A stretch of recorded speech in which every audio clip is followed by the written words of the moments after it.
Hello viewers. Well, a few weeks ago I got my hands on the Thrustmaster TSXW wheel, and of course I was using that at the time when WRC7 was released on the PC and Xbox versions. Of course it's compatible with PC and Xbox, and of course it comes with the Sparco GT rim as well. Really excellent package, but at the time I never got the chance to do an unboxing, so let's take a look with a quick unboxing.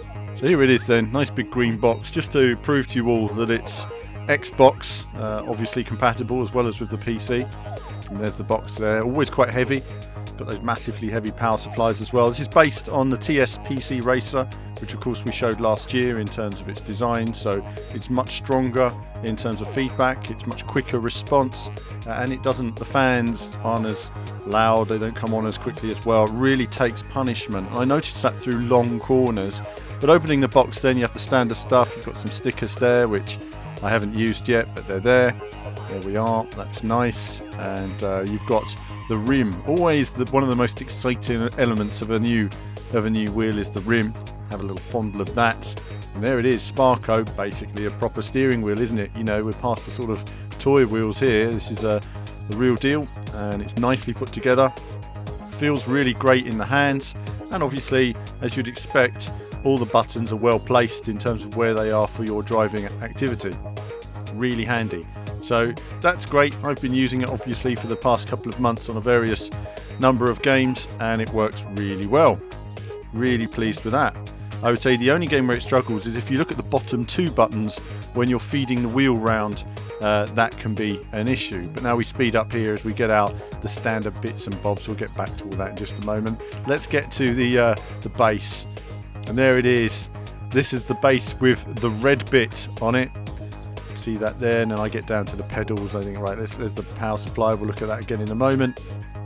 And then under there, a bit of polystyrene, and then you have the pedals on the base there. There they are, pedals. Lovely.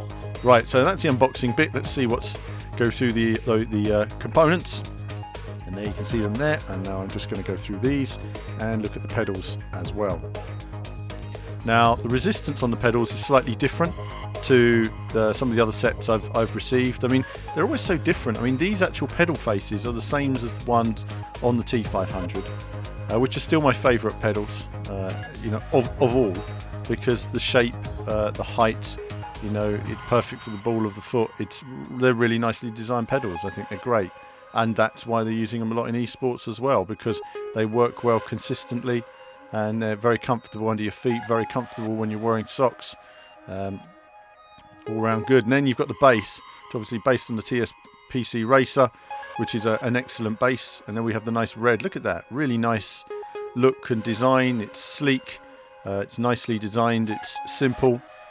With the connections you can see on the back there for your wheels, and you've got the shifter, pedals, and stuff like that, and power supply, which is nice. And then you have obviously the connection unit there, as well as the Xbox button, that all important Xbox activity, as well as a light there for inverted pedals. So there we are. That's the packaging on the box, and then you have the power supply, which, like all of the TS wheels now, new Thrustmaster wheels, they've got this really nice turbo shaped power supply, which I think is a great design. Really nice, looks really cool. It's a hell of a brick, I tell you. It's also good that it's interchangeable, so I'm actually using the same power supply for the TSPC Racer, the TSXW, and the TGT wheel as well. So I'm actually using the same power supply for all three systems, and it's very handy indeed. So we're looking at a bit of Forza Motorsport. I guess I figured it was important to get it out and test it on the Xbox, and obviously it works fine. If you've been watching the channel over the past few months, you'll have seen all the videos that have been done with my Formula 1 videos, Forza, Rally. They've all been done with this wheel, and this is, between this and the TGT, they're my stock wheels now. These are my standard wheels for my base. The TGT is more advanced in terms of the tactile transducer on the back, but bearing in mind there's only Gran Turismo that uses it so far, there's no difference in the standard experience at all. But that's what you get with the TGT. Perhaps a year down the line TGT wheel will show its superiority, because it really does feel amazing when that transducer is working. It is a game changer. But as for this wheel, fantastic. Now when you're using it on something like Race from Racing Experience, you really do feel the consistent resistance through the corners, and I think that's a really important point, because when you're in a long corner, a lot of wheels kind of run out of steam, and as you get to the end of the corner, that bite just goes from the force feedback, or it doesn't hit in quite the solidity and the direction and the power that it should.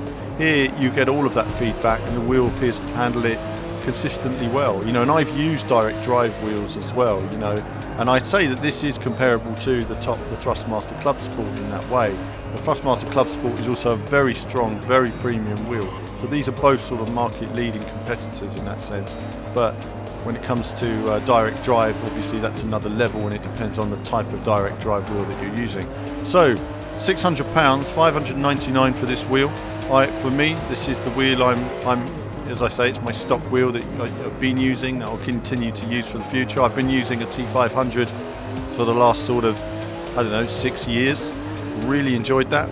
One of my issues I really like about Thrustmaster wheels in particular is the fact they work with games. You just plug in and they work. And for me, running all the different games I play all the time, I'm moving from game to game to game. It's very rare that I have steering issues. I had some steering issues recently on WRC on the Xbox, where they recently changed the handling settings to the game. But in general, no, I've thoroughly enjoyed using this wheel. Good feedback, good resistance, good build quality. Tons of rims available for it now as well, so there's a nice selection, especially with the new Sparco range.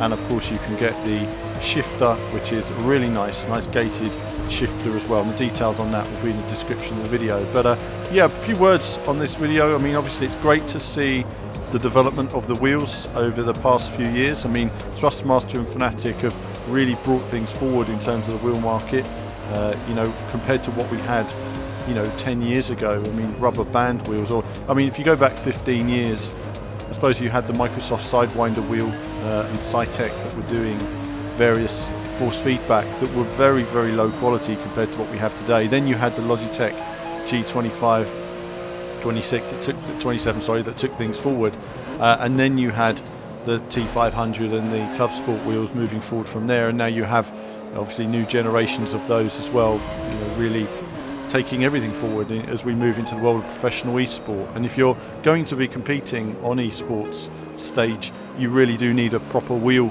that's going to work, and this new range is right up there, and it is the range actually used in the actual tournaments, so can't argue with that. But that's it for me on this video, looking at the TSXW wheel, and there'll be more from me very soon.